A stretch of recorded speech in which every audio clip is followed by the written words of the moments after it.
It's from the other event, in the kitchen. This is all one dog. See you.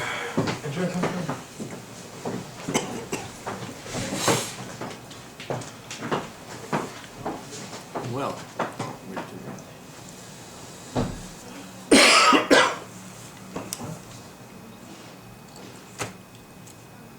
nothing more fun than working in refrigeration on a cold day. You mean this not in a literal? Oh, You literally. You're not being sarcastic. I walk out of the rooms that I'm working in and I say, man, it's so nice outside. Yeah. The sun's out. It's not anymore. How did you ever survive? How did you ever survive in your home? With difficulty. After I asked you, I used to get a lot of headaches. Yeah, okay. Did you see it there or no? See what? A friend of You mine. did it from remotely. It was amazing. Crazy. Look, what's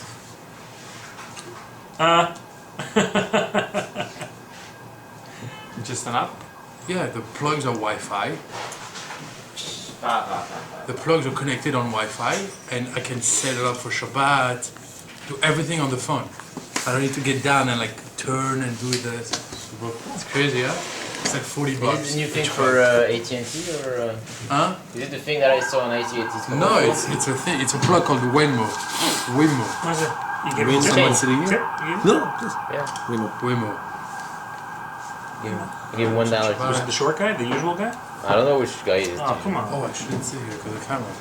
That's all right. can't see. Why you're beautiful. First of all, it's funny if you're in the camera, and I don't think it's very. I have a student at YU. Every single day the guy comes in, he's got a different They're hairstyle. warm.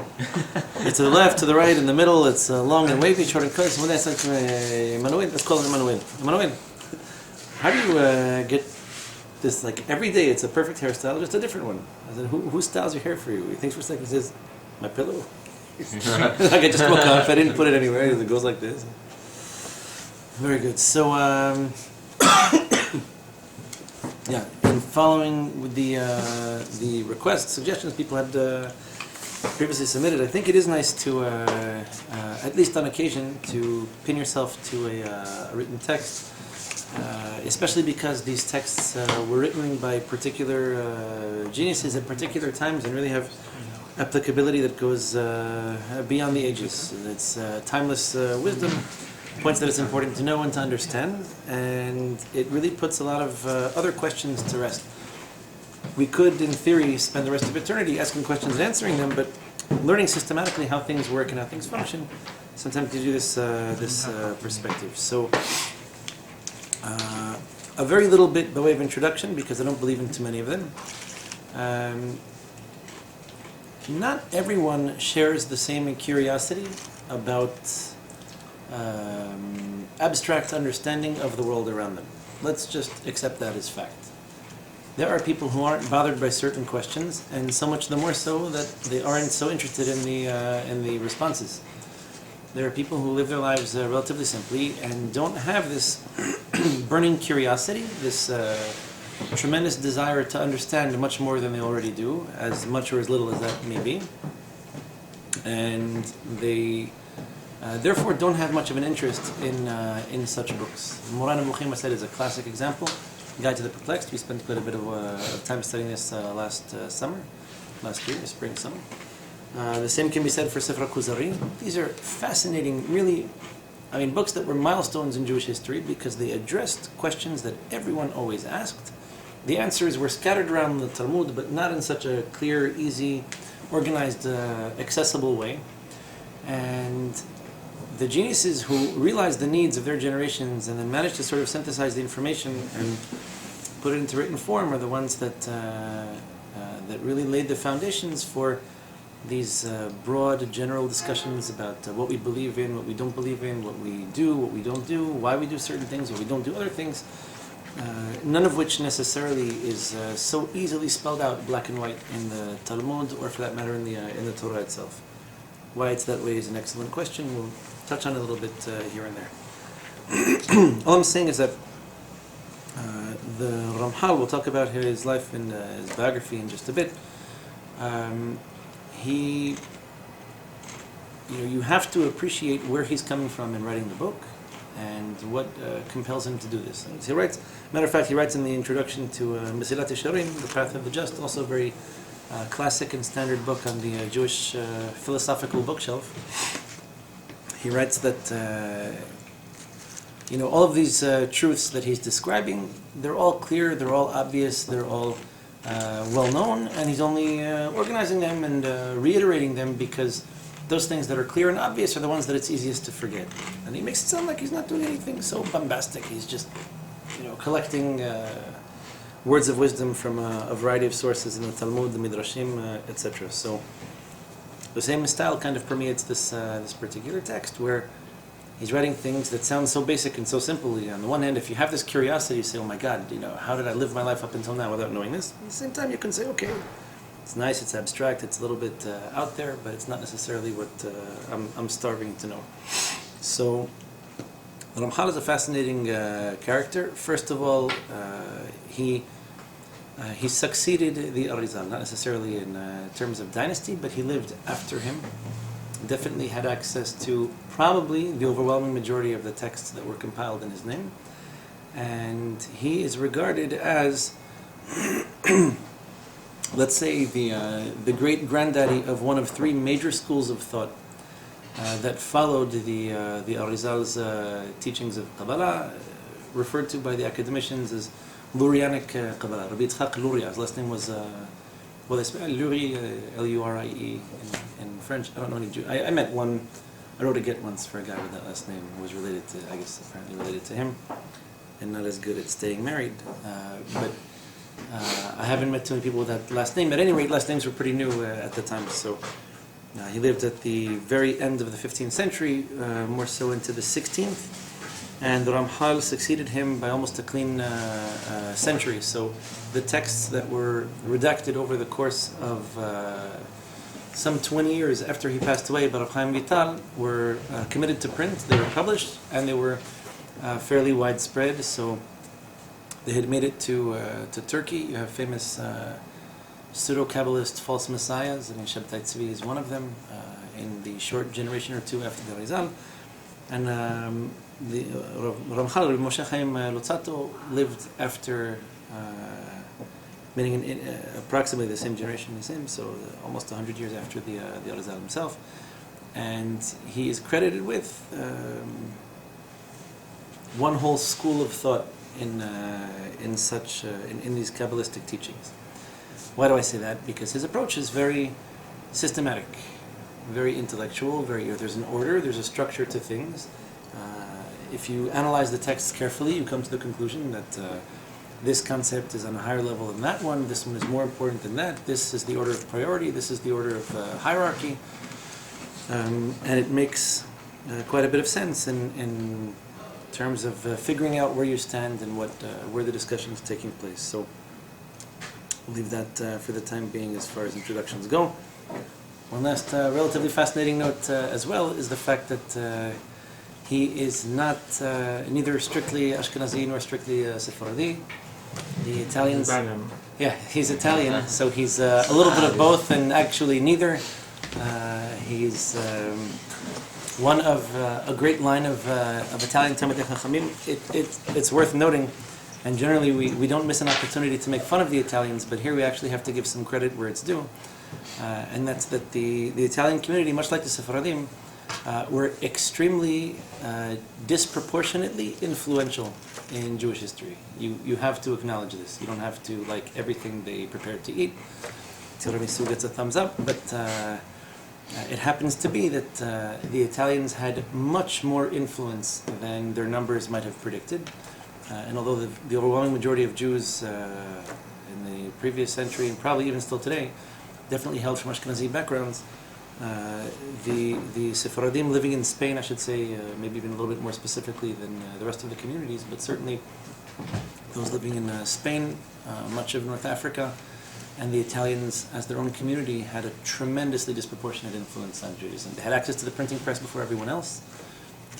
So the Tanakh, they have credit for one of the earliest prints of the Talmud. Venezia is where they printed probably the most, Soncino also, well, The Tanakh was printed a few times in a few different places and slightly different versions to it. Bamberg, I think, was the first non-Jewish guy who printed the Tanakh in Hebrew. Then you have the Divus Venezia of the Talmud, which preceded the later Vilna edition that became the standard today. But there are interesting differences between them. Anyway, I'll just put that out there because really he's kind of a little bit of both and a little bit of neither. So he deserves special credit for this as well.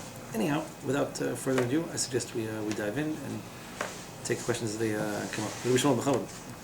So יתרון ידיעת הדברים. Probably suggest we read in the English for the benefit of those who aren't familiar. So big. Sorry, guys. Natural. So when one knows a number of things and understands how they are categorized and systematically interrelated, then he has a great advantage over one who has the same knowledge without such distinction. It is very much like the difference between looking at a well-arranged garden, planted in rows and patterns, and seeing a wild thicket of forest growing in confusion. I have to remember that most of us here, even English isn't their native language, so I don't know how much the translation I was just like looking at me and making fun of me. helpful. Just like we're taking myself into So this is Quick, go back to the Hebrew. I'm very proud. Thank you. If it, This is so better than the Pines English of the Moreh Nevuchim. Yes. Nevuchim was. that was Like a very- painful. It was actually Rabbi Kaplan. By the way, credit goes out to Los Angeles. Rabbi Kaplan originally was from Los Angeles and very influential in the founding of the NCSY movement, the National Council Synagogue Youth. It's the American equivalent of Bnei Akiva. So he's the one who wrote this translation. He's a genius also. I think he passed away. He was 38. 40. Yeah, no, he's 40 something. Hmm. Yeah, but he was a genius. He mastered physics. He was offered a job by NASA. I mean, crazy background. He had certificates and certifications all over his house. A truly ingenious man. Anyway, he basically opens the book by telling you that there is a difference between understanding things systematically and understanding them kind of randomly. So someone who's looking for a particular flower, or a particular fruit, or a particular nut, or a particular vegetable can walk around the forest and you come across what you come across and you eat what you find. Someone who understands botany and who understands the reproductive cycle of plants can actually plant a garden. You can harvest certain fruits, grains, nuts, vegetables, etc. Plant trees, flowers, herbs, spices. It's all at your disposal if you understand the system. Very many people appreciate that and do not appreciate how or why that should apply to emunah. You know, why do you put on your tefillin? Because people do. Keep Shabbat. Why? Because it's what my grandmother told me to do, my father, etc. Maybe it's part of a system. Maybe there's a relationship between these mitzvot and these avirot, and maybe there's a bigger picture that you can draw connections to, and maybe develop a more profound appreciation of everything that you do. There are people who think this way, and who think it's worth the time to sit there, scratch your head, figure things out, ask questions, look for answers, improve your understanding of the spiritual world so that you can better interact with it. You can act more efficiently, you can act more effectively, you can focus on maybe a better or more spiritually accurate list of priorities, why you choose one mitzvah over another, or why you choose to work on one avirah over another. How do you know which one's up, which one's down, what's more or less important, etc.? Basically what he's telling you is that a systematic understanding of things is crucial to being able to effectively interact with them and to manipulate them. Our Rebbe used to give us classic examples of this. Take, for example, a computer. He used to use this example a lot. Someone comes and tells you they have a problem with their computer, so what's the easiest answer you can give them? Well, buy a new one. Probably you buy a new computer, huh? Clear one money. You can reboot it, easy enough. If that doesn't work, then you just basically buy a new one. Why? Because you don't have the understanding of software, the understanding of hardware, the understanding of programming, why things crash in the first place. Microsoft doesn't have that either. Don't worry, they make these programs one after the other. For some reason or another, don't seem to operate too well after a few months. But at the end of the day, the more you understand about these things, the less elementary your understanding is, the better you're able to manipulate the machinery and help it do for you what it's supposed to. So if I understand how computers work in general, I can get some general help. It will make my work more efficient, help me organize information, data, etc. If I really understand how the computer works, maybe I can operate more efficiently, more effectively. Maybe I can solve certain problems on my own. I can improve the organization of the data, the information. I can disseminate, distribute things more effectively. To really understand beyond that would mean you understand these components, you understand these programs, how they operate, what they do, how they function, how you can optimize their performance, etc. So the same could be said. Another example he would give us of this concept of systematic understanding of things would be in health. Someone is sick, or someone, let's say, broke a leg. So there's the general can't hurt kind of information. You broke your leg, get some sleep. Body heals when you're sleeping. It's probably not a bad thing to do. So to the best of your ability, try to nap as much as you can. Someone who's a little bit more knowledgeable might be able to refer you to a hospital or take you to someone who understands how bones work, how exactly it's broken, how you can set it so that it heals a little bit better, a little bit faster, a little bit less crooked, etc. And maybe you need someone who can perform surgery in order to fix it perfectly. You wouldn't even know it was broken.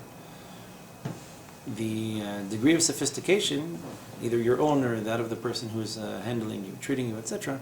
I should mention that we should pray for the Refuah Shlema of Amir ben Shoshana. A very dear friend of mine just had 3 discs replaced in his back. 33. Car accident. So the better your understanding is, the more you're able to do, both for yourself and for the people around you. So why should this be any different in spirituality? Why do we have such a casual attitude to spirituality? Sometimes I open books, sometimes I don't. Sometimes I go to Shi'urim, sometimes I don't. Sometimes I pray, sometimes I don't. Okay.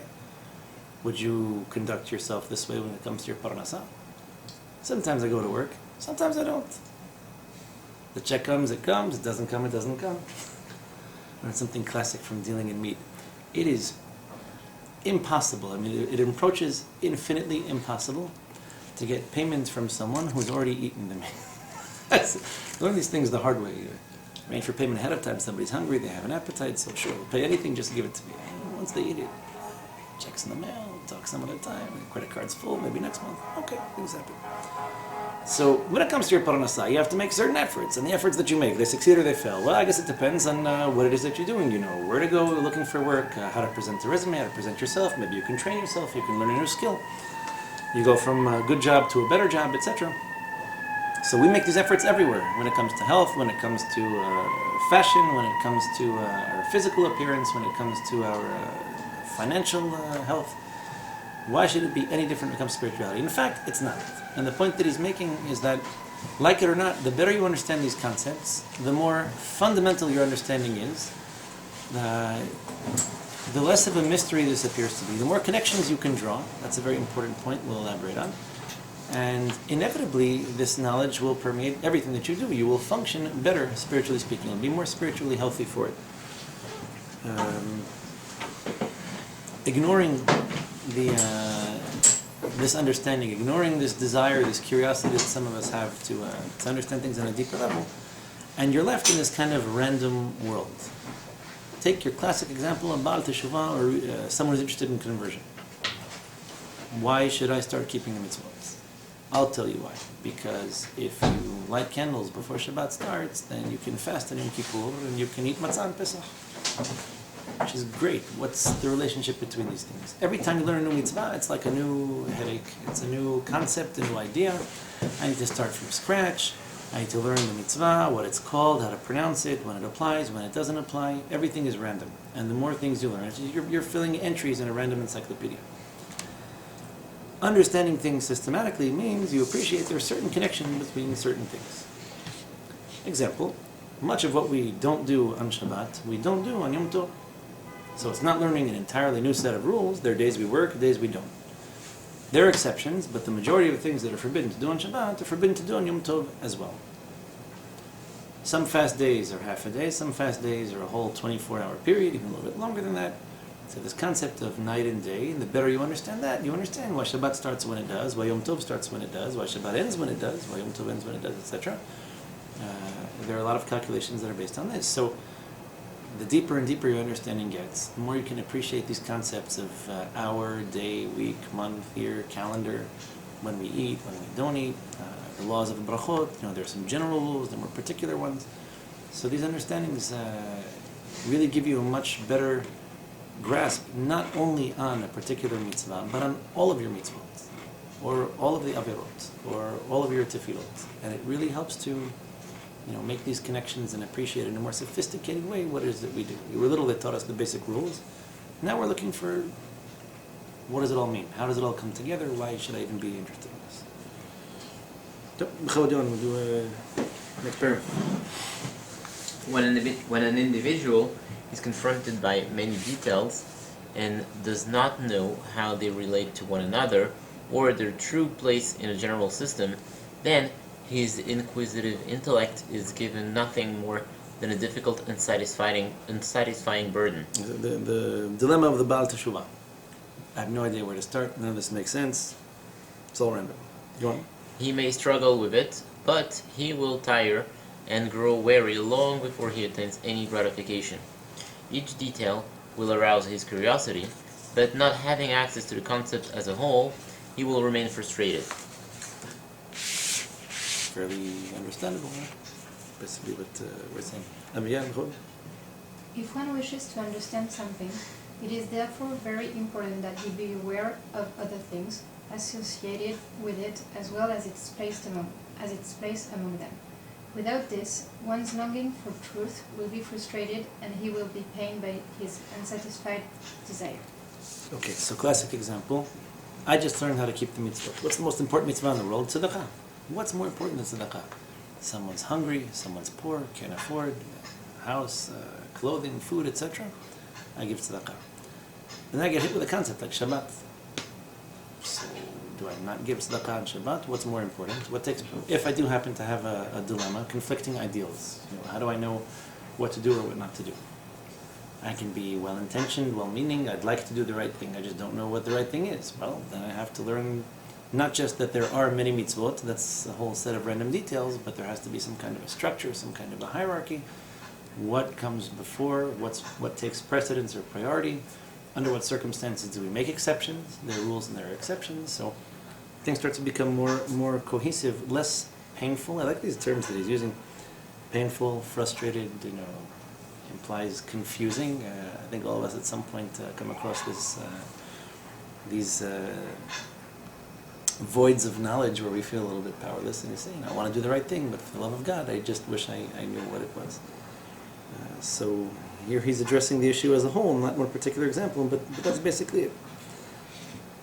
Go on, I guess, Sarah.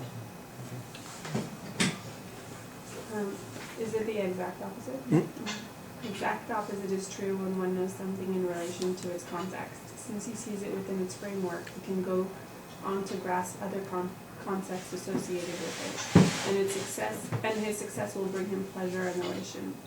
Pleasure and elation. When was the last time your mitzvot brought you pleasure and elation? This is a classic exercise. My wife learned this from a Shi'ur that she heard once. If you want to know how successful you are at educating your kids, just ask them what Shabbat is. Okay, let me see. I were to take Tehillah, she just turned 4, maybe 4.5. They'll say the one time we get to drink Coke and eat candy. If assuming you're doing it right, you ask your typical 4 or 5 year old child, what is Shabbat?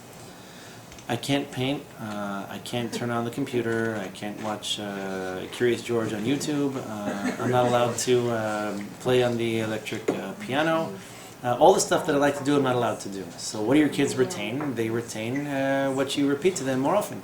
So yes, it's true, there are 39 general categories of productive activities that we don't engage in on Shabbat. That's not to say that Shabbat ends there. If you're doing your job as an educator, if you're raising your kids with a deeper, more profound understanding of Shabbat, they're actually going to enjoy it. I can't promise immediate results, but that has to be the goal. There is such a thing as doing mitzvot with a smile. And if you don't smile when you're doing mitzvot, you're probably, no offense, doing them wrong, that's all. Either without an understanding, so I do because I'm told to, that's a lot of fun. We all appreciate that. You go to work and your boss tells you to do something like this. We already did something, now go ahead and do it the other way. Sure, that's great. Give me more. There are some mitzvot that have like a reason behind it, so they're much easier to do, and there are some that you don't understand, so you're not necessarily doing them because you think that it's the best thing to do, or you do them because it's Right, you the have to law. reconcile this concept with Na'aseh v'Nishma. Mm. Yeah, there are some things that we can't understand on their own. Yes and no. Yes and no, because throughout the ages, all of the again, the geniuses, not your average run-of-the-mill, ordinary Yosef, but throughout the ages, Chachamim have given reasons and explanations for mitzvot. In fact, much of the Kabbalistic literature is focused on this. Actually, I would say even before the publication, the large-scale publication of Kabbalistic literature, the Rambam in Moreh Nemuchim goes on for quite a while about the reasons and the rationales behind these different mitzvot. The Gemara has plenty of explanations for reasons for mitzvot. I mean, off the top of my head, anything from Tarat HaMishpacha, family purity laws, it explains very explicitly, a certain distance, it makes the heart grow fonder, etc. So there is a reason, there's a rationale associated with it. It's important, and whether or not this should be the reason that we obey a mitzvah, Shabbat, a good example, why do we have Shabbat? Shabbat, technically, because Hashem told us not to work on Shabbat. That's fantastic. Is there anything more to Shabbat than not working?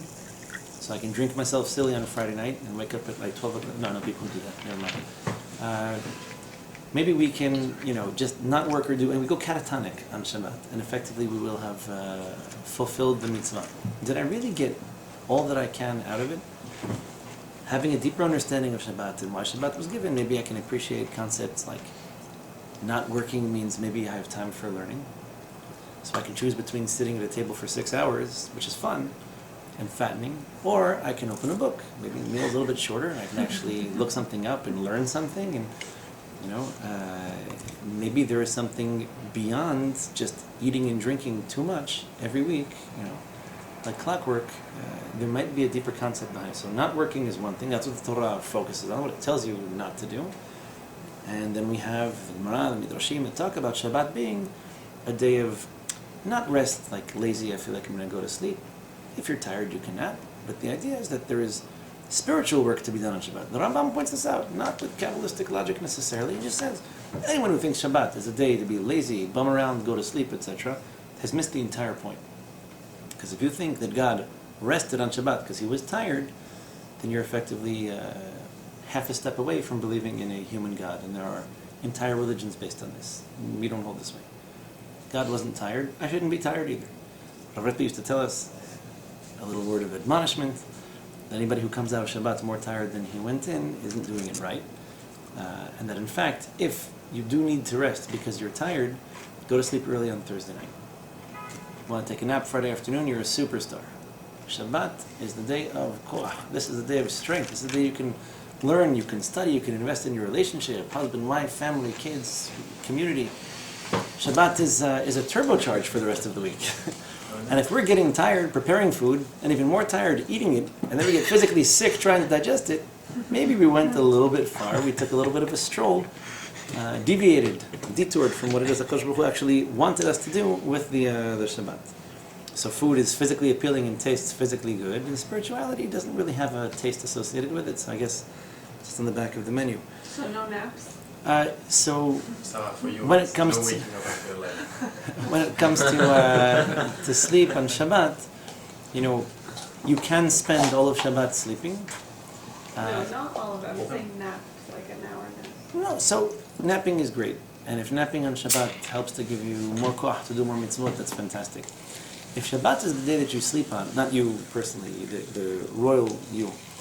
If Shabbat is the day that we sleep on, in order that we can spend more time working and doing whatever we do the rest of the week, an abstract look at the lifestyle would raise some interesting questions, like what's our priority, what's number one, number two, number three on the list of priorities.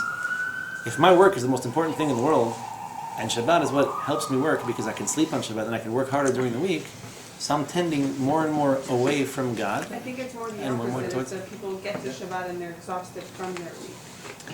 Which brings me to the other point, why are we working so hard? What exactly are we working for? Paying the Manhattan rent. Yeah. the work will never end, and the rent will never get paid. So yeah, I understand. But you're working for your parnasa. What do you mean, what are you working for? So working for parnasa in order to pay your expenses is one thing. Why we live where we do and how we make the choices that we make, this is more the spiritual realm. So don't get me wrong, it's important to enjoy Shabbat. It's important to sleep every day. I don't think sleep is necessarily more or less important than Shabbat. Yes, it's nice taking a nap on Shabbat, but the idea is that it's not supposed to be a day of inaction. It's a day of physical, let's say, refraining from many physical activities, not all, but we should be focusing more on the spiritual ones. So this is a Kabbalistic secret. Because the Torah doesn't tell you to open a book and learn on Shabbat. It almost leaves you to draw that conclusion for yourself, because it tells you just not to engage in certain forms of work. So the basic simple understanding of Shabbat is eat a lot, drink a lot, and sleep a lot. And appreciating that not working, see, when you're young, you don't even have a temptation for this. I never had a yitzhar to work all the time and then, make Shabbat my pit stop just so I can keep on working during the rest of the week. You get older, you have more responsibilities, you have more headaches. This temptation to get more things done, to keep on working, to keep on being productive, to pay more bills, etc. And Shabbat is the day that you just basically put an end to that and hopefully focus on more spiritually productive things. So the pleasure elation concept is that you can perform the mitzvot and enjoy them as much, if not a whole lot more, than all the food that we eat on Shabbat. You should be doing your mitzvot with a smile. You should be motivated and excited to do them. Mitzvot should wake you up in the morning and should make you almost a little bit sad to go to sleep at night, because you want to do as many of them as you can. If you have a healthy appetite for mitzvot, then you're drawn to them. You will defer other things in favor of doing more of them. You'll spend less on nonsensical things and spend more on things that are meaningful. You'll prioritize your time. You'll prioritize your schedule, your daily routine in such a way that you can do what's fun for you. Bigger question, if we can zoom out another 25%, why is it that people find so much pleasure and spend so much of their time seeking pleasure in the physical realm and not so much in the spiritual? So if our mitzvot don't make us happy, that's a problem. If the schools didn't teach us to be happy doing mitzvot, that's a problem. If I, as the parent of a child, couldn't teach my child to do a mitzvah without me pushing or kicking or screaming or yelling, then I'm maybe doing something wrong. So the mitzvot are supposed to be a source of fulfillment, of satisfaction to us. And if we don't get that, we're doing something wrong. Then it's time for a spiritual break. We need to refresh the perspective, we need to refresh the motivation. There's something that I'm missing here. For some reason I lost that smile, and I need to work hard at getting it back. I care about it. People who lose their appetites, people who lose their motivation, are typically described as depressed. That's pretty much the definition of depression. I don't feel like getting up, I don't feel like doing anything, stuff's piling up on my desk, I have bills to pay, I don't want to get a job, I don't want to finish school, I don't want to do this, I don't want to do that. Well, that's really sad. You're not going to go anywhere if you're not motivated to do anything. And typically we take the pressure off when somebody gets a job, like, oh, you got a job. That's the most important thing in the world. Whether or not you're happy spiritually is something else. But there are people that have jobs and that aren't so happy. People have jobs that aren't so satisfied. They don't go with a smile and do what they have to do. There's more to it than that. That's the point. Every mitzvah you can say this about. If you're not able to find some form of pleasure, enjoyment, you don't see the light at the end of the tunnel, that's unfortunate. You're going to get tired. You're going to get fatigued. You're going to spend a lot more emotional energy doing this than you otherwise would have to. Because when you're motivated and you're excited about something, it doesn't make you tired. At least not as much. And when you're not so motivated and you're not so excited, you get tired really quickly. It's frustrating, it's irritating, it's just a burden. So, you're all probably familiar with this from different areas in life. No need to beat the dead horse, but it's a good way to take your spiritual pulse. If you find yourself doing mitzvot only because you have to, you fulfilled them, but you fulfilled them at a certain level. You might have checked that off your list of things to do, but it doesn't fulfill you beyond that, and there's something you need to refresh. And that's probably the perspective, which is basically what this book is all about. We'll do one more paragraph, and we'll make the transition. Okay, actually, go clockwise. When one studies a subject, he must therefore be aware of the place of each element within the most general scheme. When one takes into account existence as a whole, including everything imaginable, whether detectable by our senses or conceivable by our minds, then he recognizes that things are not all in the same category and level. The categories are both varied and numerous, and as they vary, so do the rules and principles associated with them. In order to comprehend the true nature of each thing, one must also be able to recognize these distinctions. So clearly some things are a little bit more important than others, and some things warrant or require more of our efforts or energy or focus, concentration than others. Good example of this. I see every so often somebody posts on Facebook or they post it in a Bet Knesset somewhere, rare opportunity to perform the mitzvah of Shiloh Hakin. I happen to have found, you ever seen this? I happen to have found a nesting bird. It's like, this is true spiritual fulfillment. Chase it away and either take its eggs or the chicks that are in the nest. Now, don't get me wrong. I'm sure it's fun and exciting on many levels. The question is only, is this one of those mitzvot that we're supposed to be doing all the time, like looking for excuses to do, like taking a break from work or a day off from studying, school, yeshiva, in order that I can say, I just did this, like was here, I can do the GPS. Well, there is, the Torah itself actually tells us this is one of those mitzvot that has a bracha associated with it, in the sense that, aside from the bracha that you make on it, you have the opportunity to, if done right and for the right reasons, we have to assume a long and good life, etc. But is this really what God wants from me?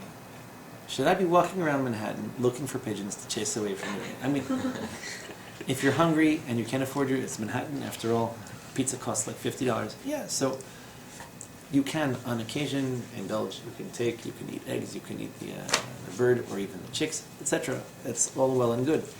Is this the mitzvah that should be occupying or preoccupying you the most of your time? The answer is probably not.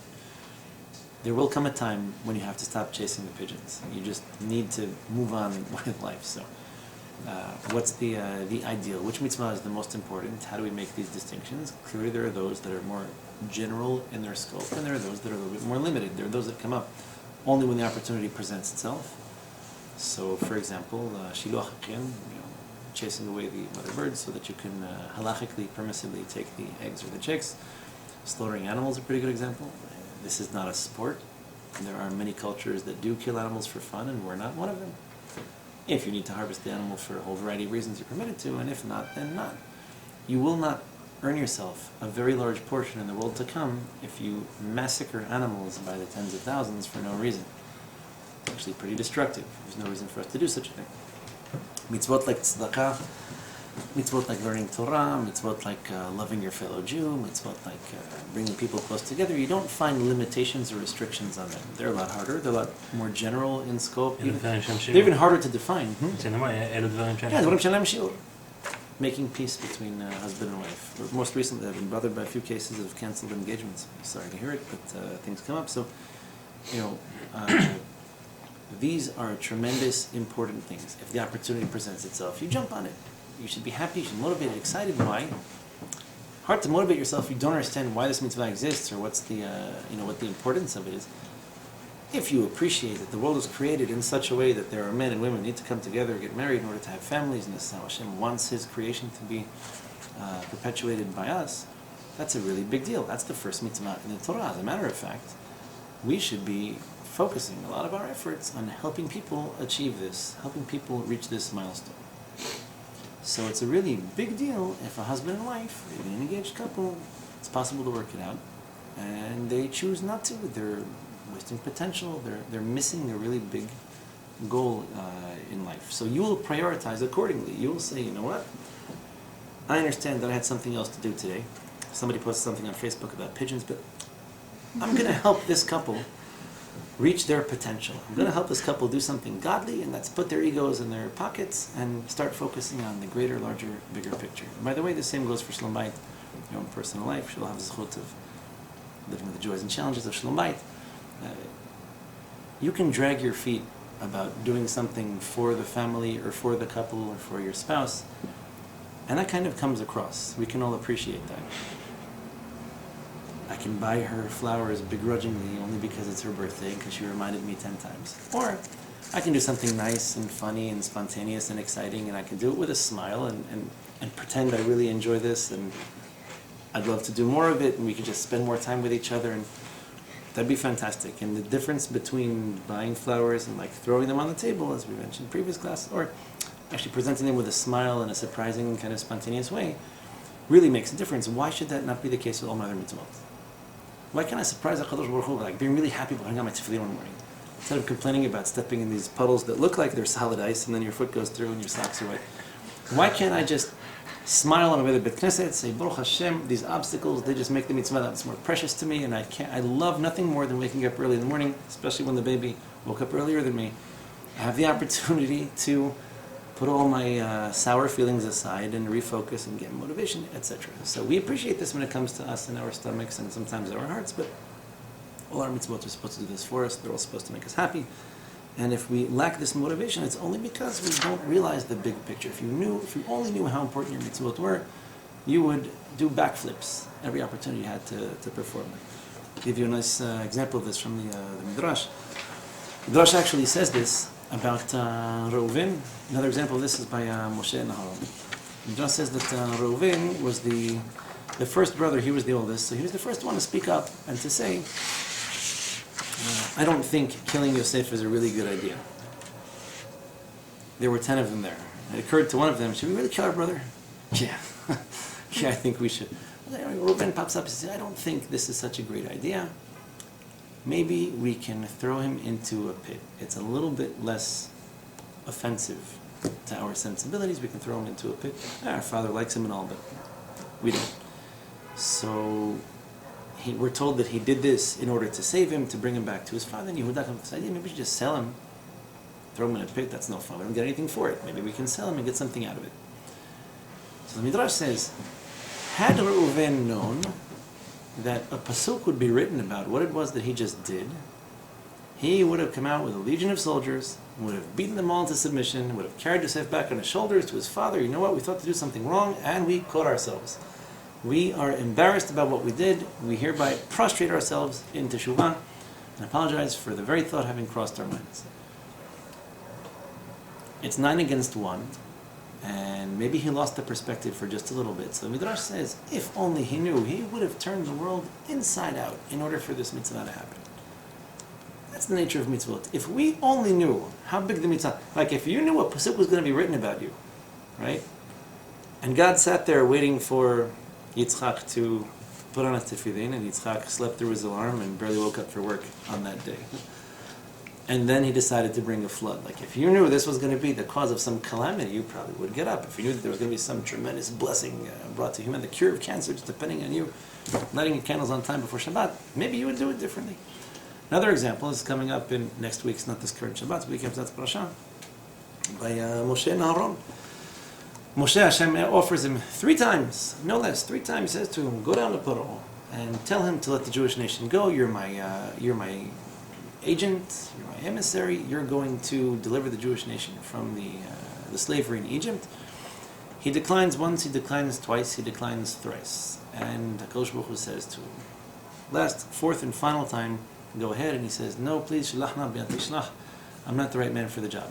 And then Hashem shuts the faucet of patience and says, okay, you had enough opportunities, you had enough chances. Here, behold, Aharon, your brother, is coming towards you. He actually came looking for him. He's going to see you, and he's going to be happy. Says the Midrash. What a beautiful thing. Aharon, who's, by the way, older than Moshe by 3 years, sees his younger brother receiving prophecy and being told that he is the one that Hashem chose out of the entire generation. In that, the entire nation in that generation, he's the one that was literally handpicked to be the one who brings the Jews out of Egypt.